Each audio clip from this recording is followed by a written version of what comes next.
Evil is real. Now, from claims of spooky sounds, malevolent spirits, and purported outright hauntings, ghosts have long been a human fear and a human fascination. And yet the Bible, the centerpiece of the Christian life, spends almost no time at all discussing the topic. Scripture also doesn't offer much evidence at all that people would die and remain behind to haunt places or people. Instead, what we see in Scripture is a very stirring reminder, and it's a consistent reminder. It's the idea presented in Ephesians 6 that we are in the midst of a battle between good and evil. We're not told to fear ghosts or ghouls. Instead, Paul implores believers to put on the full armor of God. And why does he tell us to do that? So that we could take our stand against the devil's schemes. Again, evil. The battle is very clearly between good and evil, but what does that mean? And how does that all manifest itself in the real world? In this episode of the Playing with Fire podcast, we are going to explore the story of Bob Cranmer.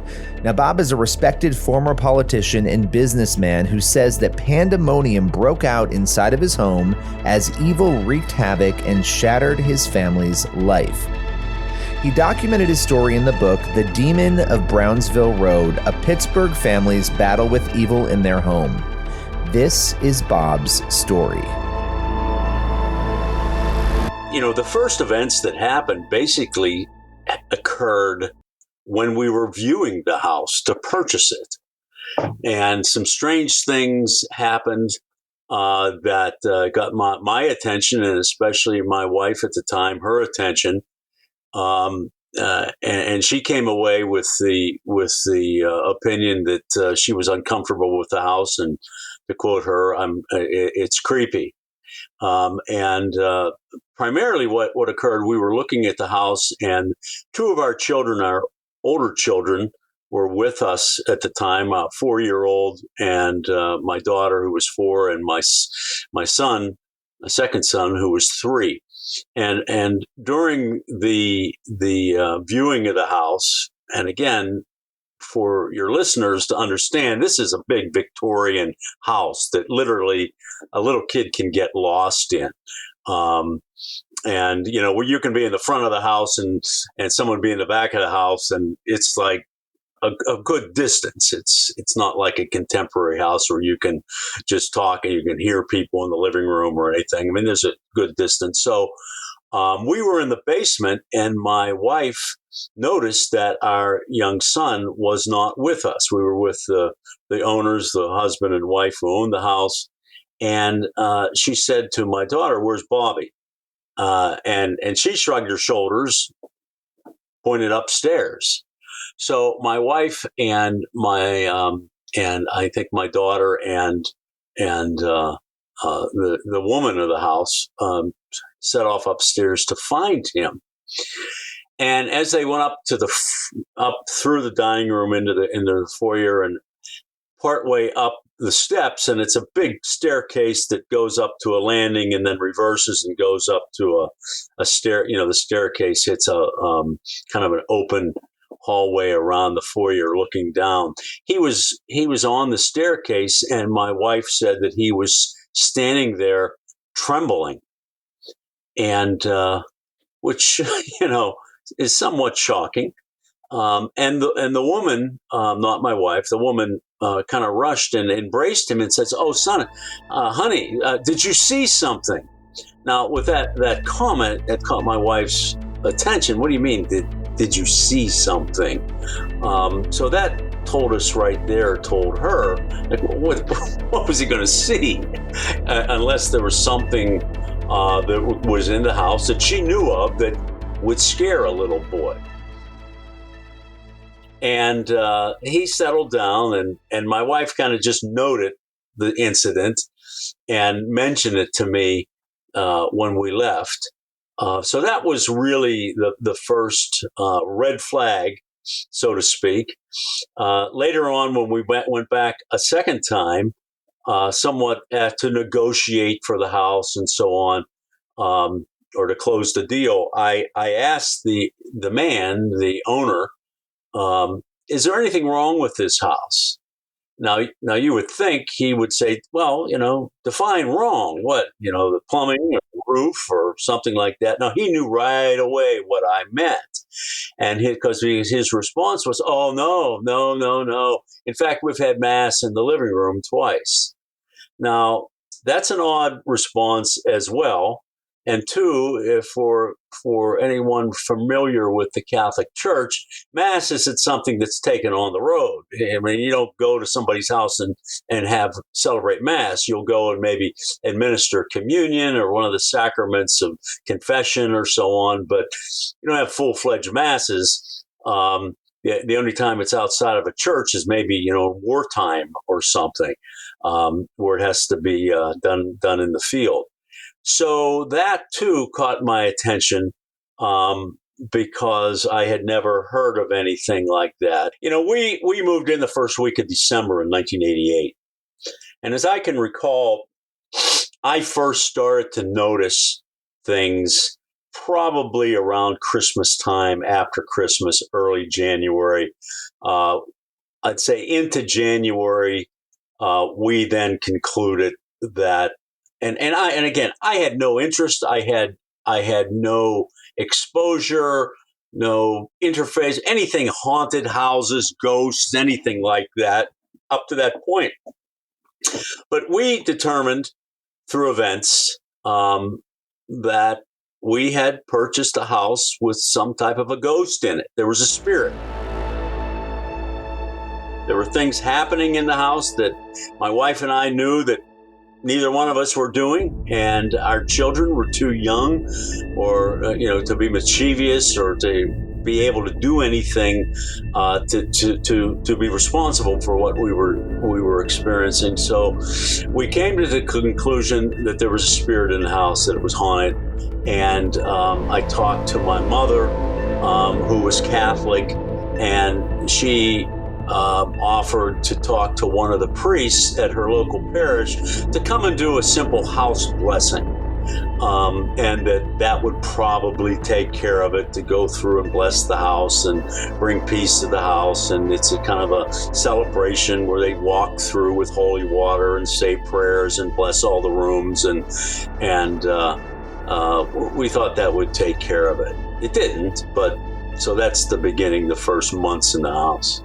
And what started small and benign, he says, eventually grew into something far more insidious, with the events having a long-lasting impact on both Bob and his family. Well, it was a long process. The ghostly kind of benign. You're kind of freaked out with that stuff when it first happens, and there's nothing at that point all that dramatic. Lights being turned on, the radio being turned on, furniture being moved, the faucets running. We'd come down in the morning and lights would be on. I can recall down in the basement in my workroom, always I would go down and the radio would be playing, and there would be a chair mysteriously moved and always set in front of the furnace.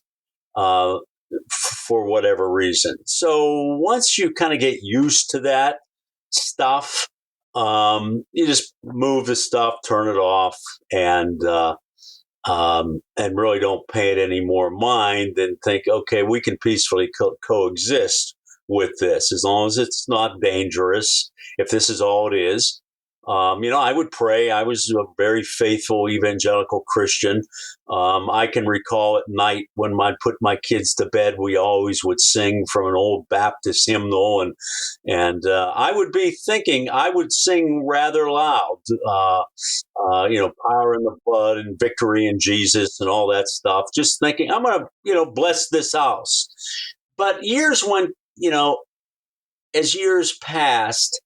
And the kids grew up, they began to experience, knocking on doors and things moving and scratching on the doors. And many times I'd wake up in the morning and all three boys would be in bed with me. They would all come during the night because they were scared. But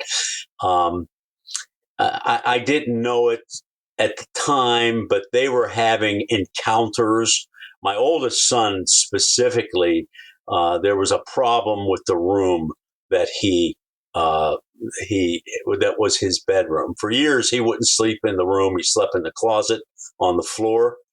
And when he was about 8 years old, an apparition appeared over his bed, and it was pretty scary. And that stuff really affected his personality as he grew older. He became very introverted, became very serious, and really didn't communicate to us what was happening. And I think slowly this thing, which was very malevolent, was evil. It wasn't a ghost. And we wouldn't find that out for years, but it began to work on us all psychologically. So it was probably 15 years, or not 15 years, but close to it, until this thing finally really unmasked itself for what it was, that it wasn't a ghost, that it was a demonic entity and entity, and became very aggressive and very first person. I mean, this thing became interactive. It wasn't your average, like a ghost that, ghosts will do odd things and kind of relive some experience from the past. This was like living with the invisible man, and it was dangerous, and it did things, and it got very bad. But again, that was probably, we moved in 1988. I'd say, all hell broke loose about 2002. At that point, Bob said that his family started to struggle with mental anguish and a whole slew of issues. He said his kids purportedly began to dive into what he described as a goth lifestyle, and everything just seemed off kilter.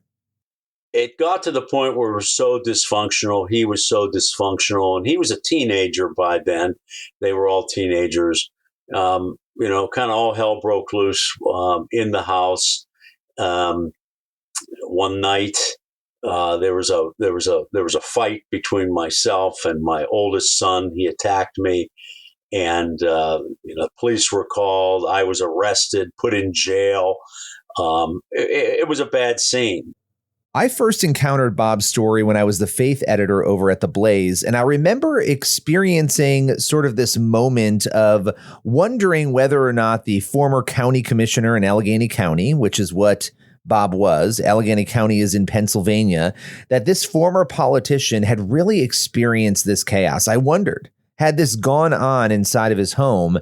And like any good journalist, I was skeptical because that's my nature. I'm a lifelong Christian. I believe in these things, but I started to wonder as I made phone call after phone call whether or not I would encounter somebody who would tell me that Bob was not telling the truth, or that maybe they thought there was a more natural explanation for what was going on inside the home. But I was blown away to hear source after source back up his claims, some of them doing so off the record. Among those individuals who have backed up Bob's story is Carrie Frost. Now, Carrie is an attorney who worked with Bob when Bob was the county commissioner, and they soon became close friends. Here's what Carrie had to say about their relationship. For those 4 years, we worked very closely together, virtually every day. He and I would meet in his office and plan out the strategy for running the county and getting things done. And we developed a very close relationship. And the other thing is we were both followers of Jesus. So we were involved in that kind of thing too. And we're in a prayer group together. And we go on retreats together. And so we developed a pretty close relationship. And I developed a very close relationship with his family, his children, particularly his 3 boys. I was a counselor at a church camp, and I make sure his boys were always up there with me. And so I got to know the family quite well. And Bob and I became very close friends and colleagues. The friendship that Carrie and Bob built continued well after Bob was no longer county commissioner.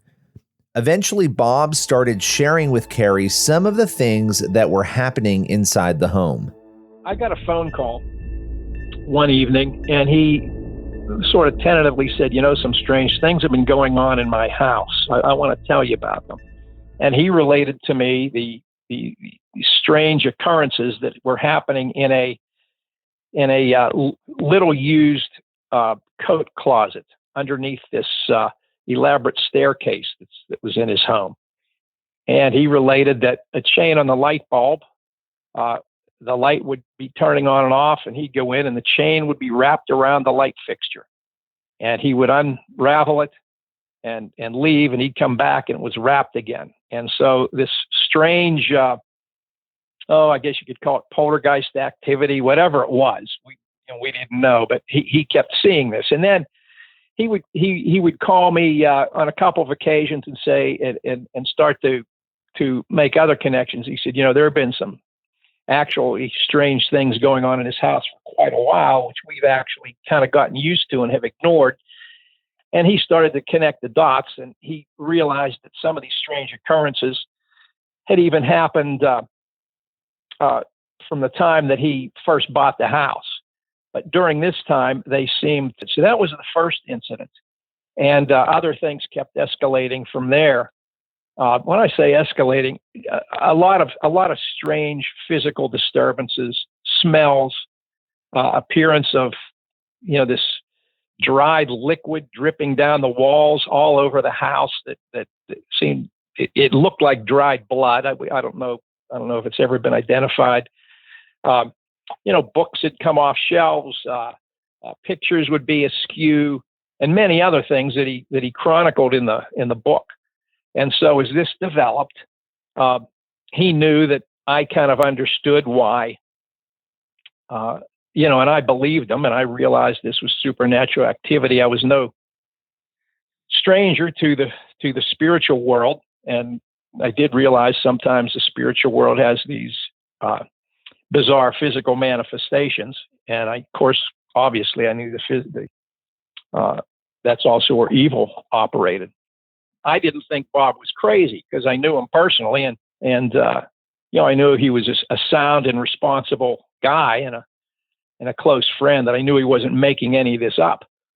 Amid the many years during which these events unfolded, there was one event, a potentially dangerous moment inside the home that forced Bob to really begin seeking help from faith leaders.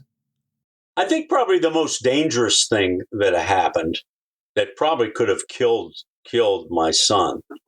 And this is what really alarmed me or pushed me to the point I need help. I need to find someone to help.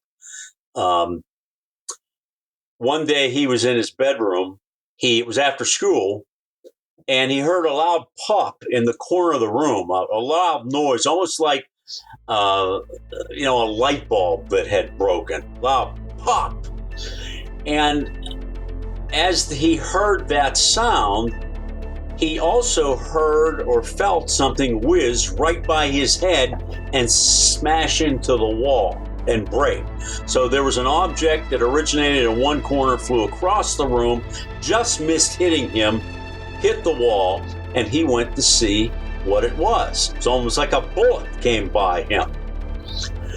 So he found on the floor and where it had hit the wall, and again, this is an old Victorian house that has, plaster walls. The plaster's probably an inch thick.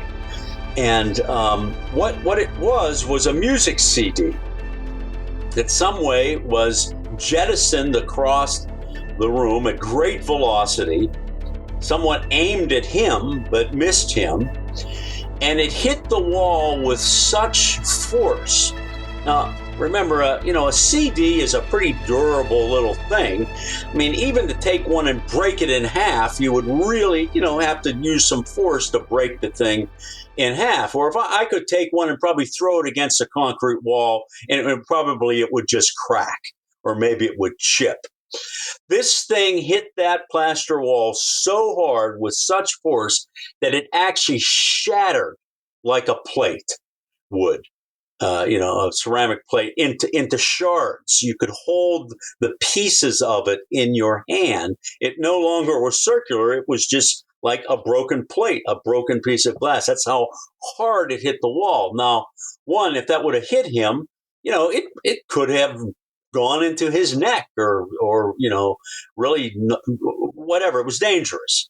So when I came home, my wife showed me this in her hand, and I said, "What is that?" And she told me the story that I just told you, and I said, "Whoa, this is getting serious," because other things had already taken place. So with that, I realized I need help. Now, who are you going to call? What are you going to do? The only organization that I knew of from the movies and so on was the Catholic Church. The Catholic Church claims to have a handle on um, evil, on spiritual things. And I knew this was not your average ghost. This was something serious. It was trying to hurt us. Getting help, though, wasn't as easy as you might think. As I explored in my book, Playing with Fire, many Protestant churches don't address spiritual warfare. And this was the exact problem that Bob faced as he and his family sought a solution to the madness unfolding inside their home. I had mentioned to the pastor of our evangelical church prior to that things in the house I felt were evil. There was something not right. I needed help. He basically looked at me and said, "What do you want me to do?" So he demonstrated that there was no desire or interest in getting involved in anything like that. On the other hand, because of who I had been, a significant public official, and I was still very good friends with the mayor of Pittsburgh, who was sitting mayor at that time.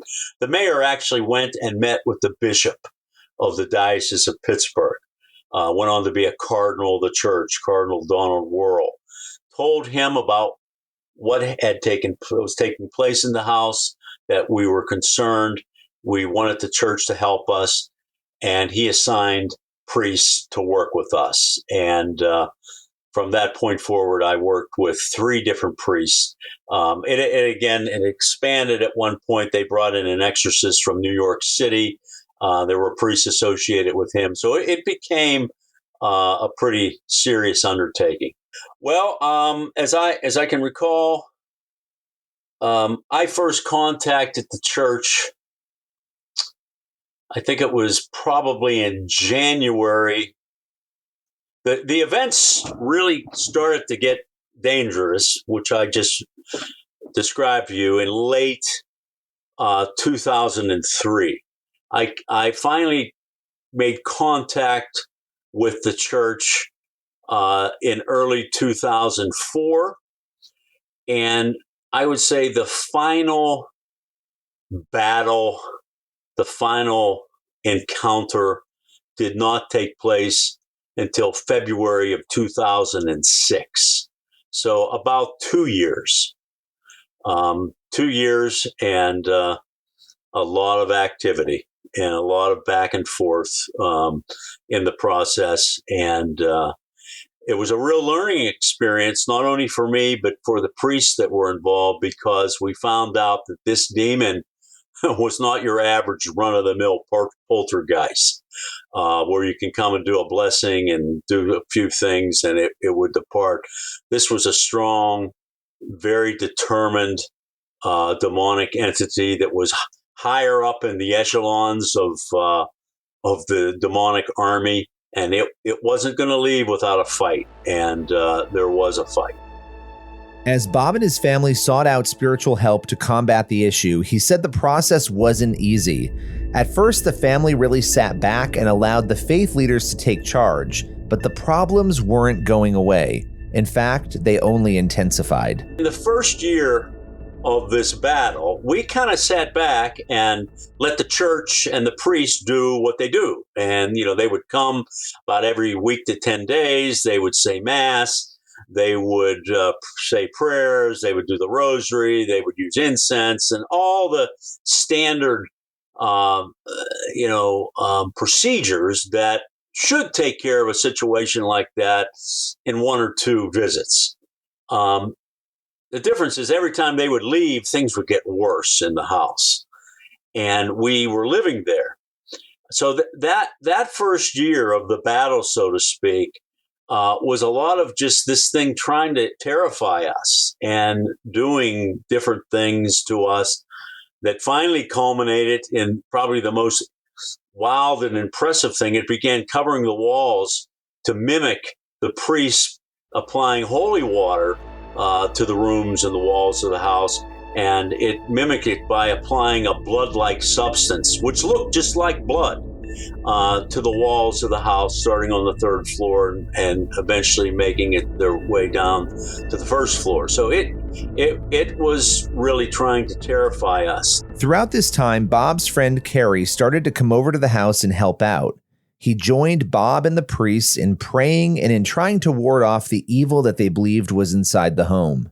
I'd go over, and he and I would pray about these things, and we'd pray for deliverance of the house, and he'd tell me these stories. His children would tell me the stories. His wife would tell me her stories, and these things. He contacted the Catholic Church. He had initially contacted his Baptist pastor, and his Baptist pastor, mainline pastors, really didn't want to quite tackle this issue. So he got himself connected with some Catholic priests who semi-secretly did this kind of work, did this deliverance work, and were referred cases like this from Pittsburgh Catholic Diocese. And so they began to come over, and I would meet with them for these prayers and for these,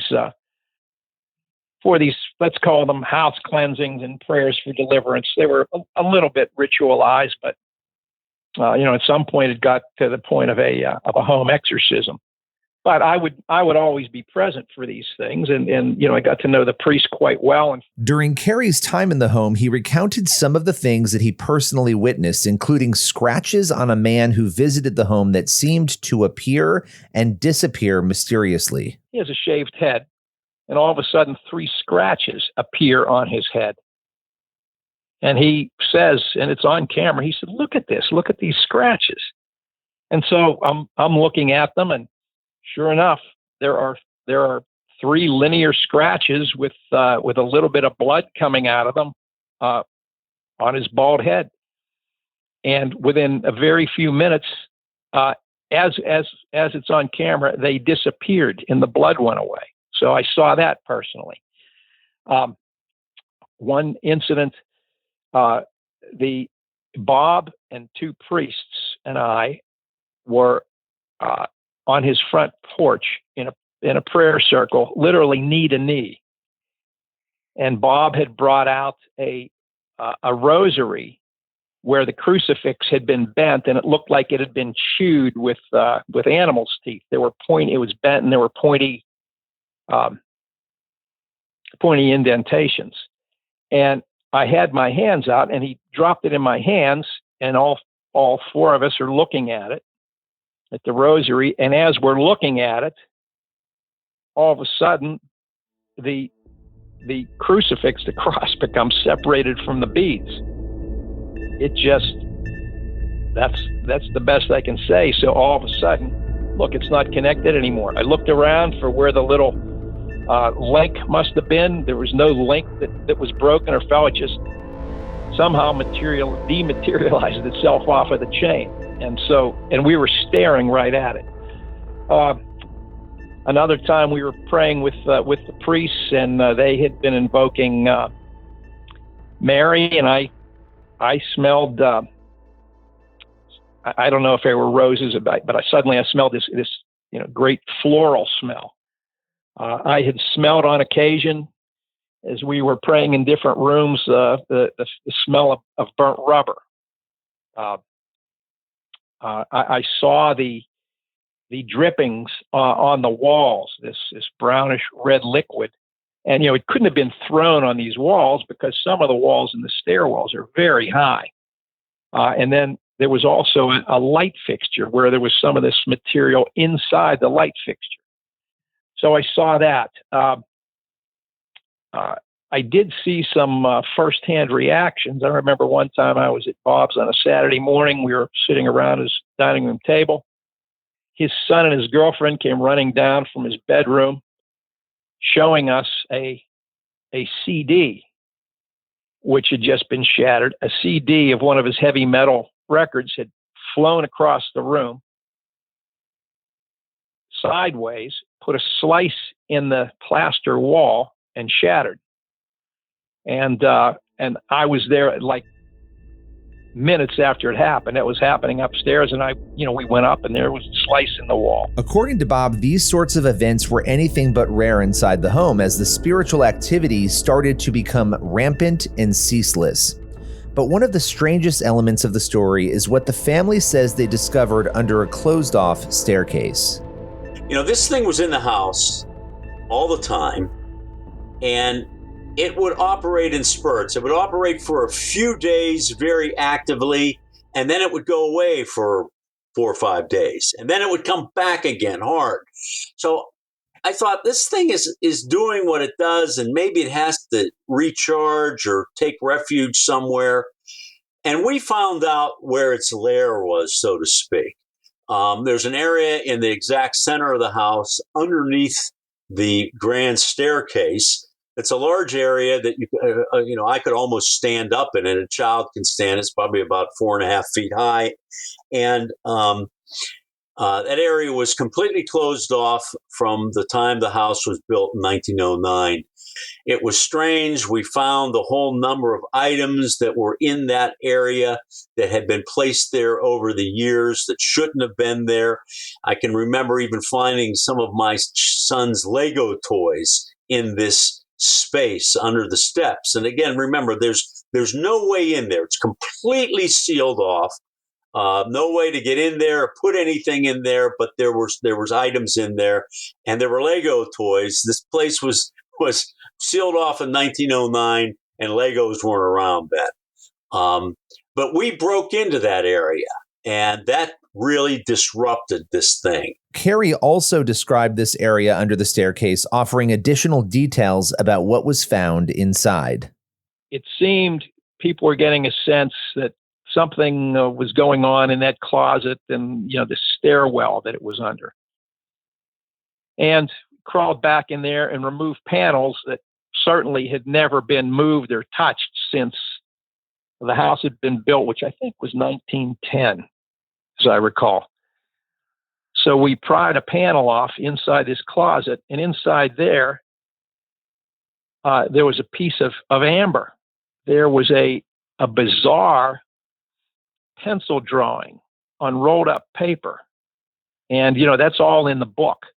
But it was somebody's rendering of the family and the house, and it had a weird, sort of demonic looking flying pig on it, and it was just strange. And there were 2 little Lego pieces, Lego persons that had belonged to the children underneath there, and there was just no way that they could have.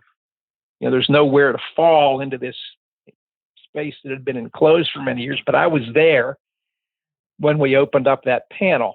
So that was strange. Now, I guess any of these things in isolation, maybe there are explanations, but taken together, it's convincing.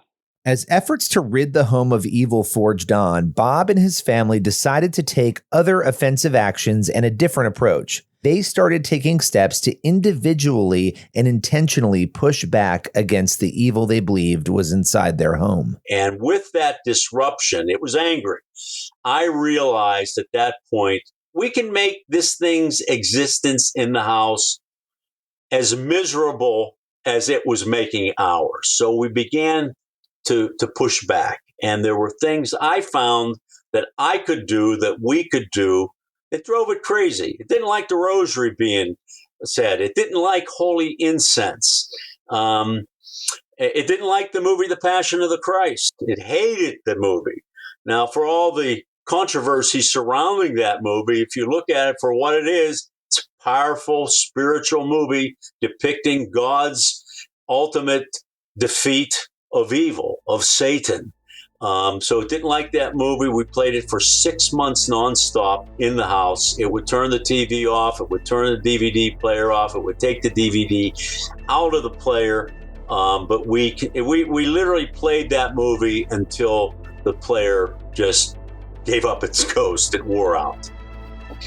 And through that second year, as we began to not be terrified with what it was doing, till we began to be able to laugh at what it was doing to us. And it knew it wasn't, I think it fed off of our fear. And once we realized that we could make light of it, and I could push back at it, and with the priests and what they did, we had a concerted effort to weaken it, and it became a test of wills. It became a endurance of who could last longer, and it finally withered away and left.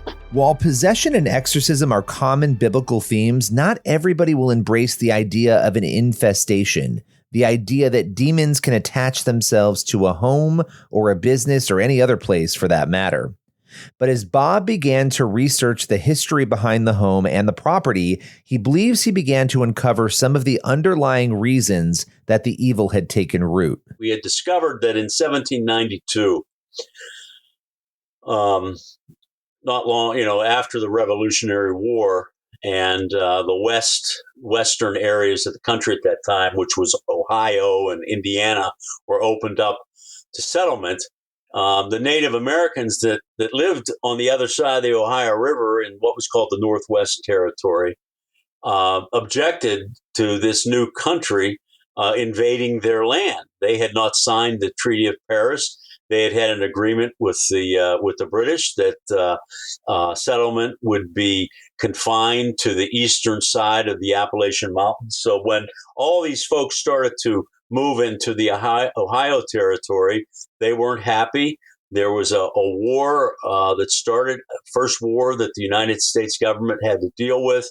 It was a very vicious war. And during that time, they raided to the Ohio River. And Fort Pitt, which Pittsburgh is named after, was reactivated. And that's only 6 miles from our house. And there was a settlement on the land where our house is built.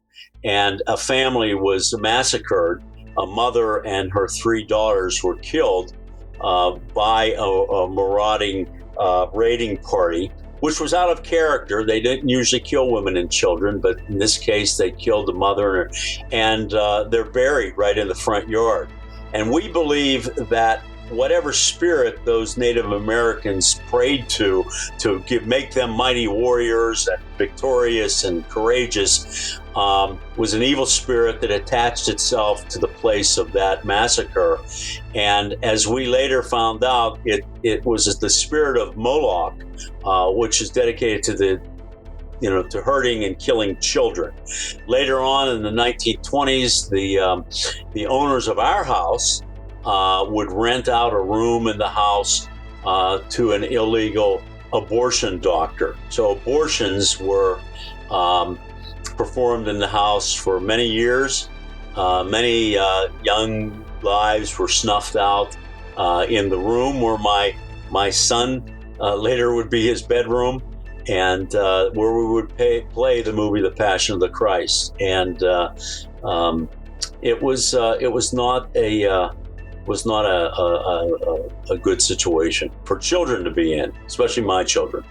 Some people might have questions about Bob's story due to the nature of the claims, but it's impossible to ignore the fact that sharing his story comes at a cost. Now listen, Bob is well respected. He was the former county commissioner in Allegheny, and he owns businesses. He's a staple in the community. Now he could have remained quiet, but he felt compelled to write his book and to share his story. What did I have to gain really by writing and publishing this book? At the time, I wasn't retired. I'm still a very public figure. I have a business in the city, kind of based upon my reputation, my success, and to go public with a story like this that you're not sure how people are going to take it. You hear about, haunted house, you hear about someone saying they're seeing UFOs or Bigfoot or something like that. You think, maybe they're somewhat of a kook. I wrote this book primarily because, one, it's true. It's all true. It all happened. And in my mind,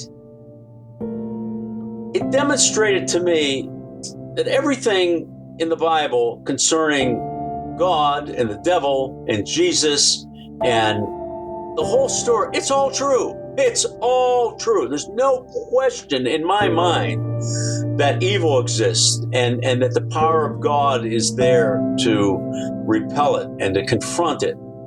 And that's very important to get out. It's like, people have faith. I believe in God. You believe, you're fairly confident in your faith that it's true.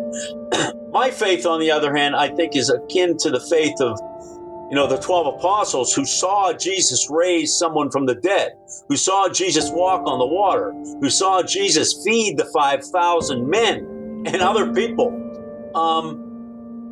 That faith is a little different because you saw it happen. You saw Jesus. My faith, I believe, is in the same category because I dealt with this evil entity up close and personal, day in, day out, week in.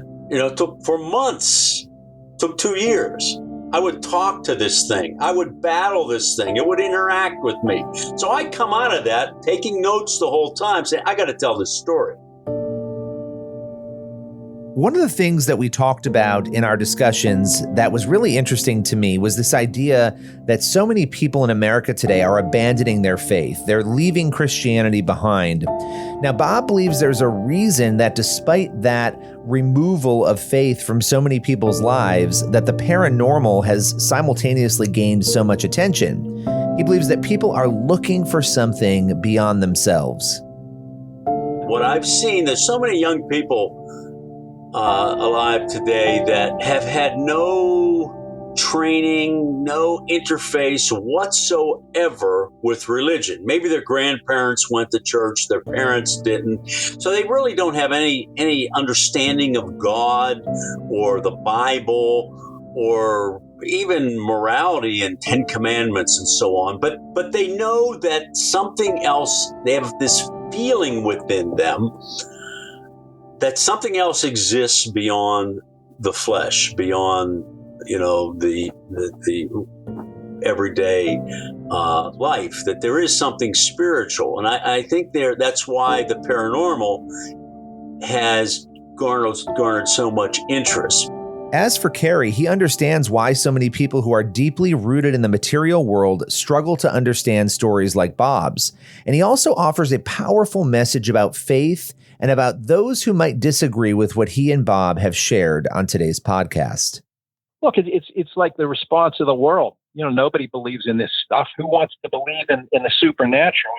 It's just the general naturalistic, materialistic world in which we live. Nobody would believe anything like that and would always look for a materialistic explanation because they don't believe in the supernatural. I mean, as followers of Jesus, we believe in the ultimate supernatural. Occurrence, a virgin birth and a resurrection. So, that's a typical response of a materialist. My takeaway was this: there are a lot of these silly, seemingly insignificant tricks and manifestations that go beyond any physical explanation. And it wasn't just the things that I personally saw. I got first-hand, almost immediate, credible reports on a lot of things. And I would just say, it's very simple. Well, this actually just strengthens your faith, because if things like this can happen that are outside the natural physical realm, if this can happen, so can the resurrection. Speaking of my own experience and truth, and whatever credibility I might have just has to go along with it. It just doesn't matter what anybody thinks of it. I'm just reporting it as accurately as I can. So what your thoughts about it are not really that important, because a lot of people are never going to believe this. A lot of people will never believe there was a resurrection, for example.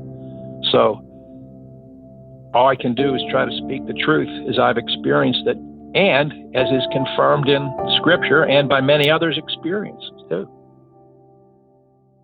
Bob's story, which is very complicated and has so many elements, leaves us with a lot to ponder. If you're looking for more on the topic of evil, even if you're not sure what you believe, be sure to grab a copy of my book, Playing with Fire, a modern investigation into demons, exorcism, and ghosts. I take a journalistic approach to exploring what the Bible and faith leaders say about the existence of evil. And I hope you'll join me next week for another episode of the Playing with Fire podcast.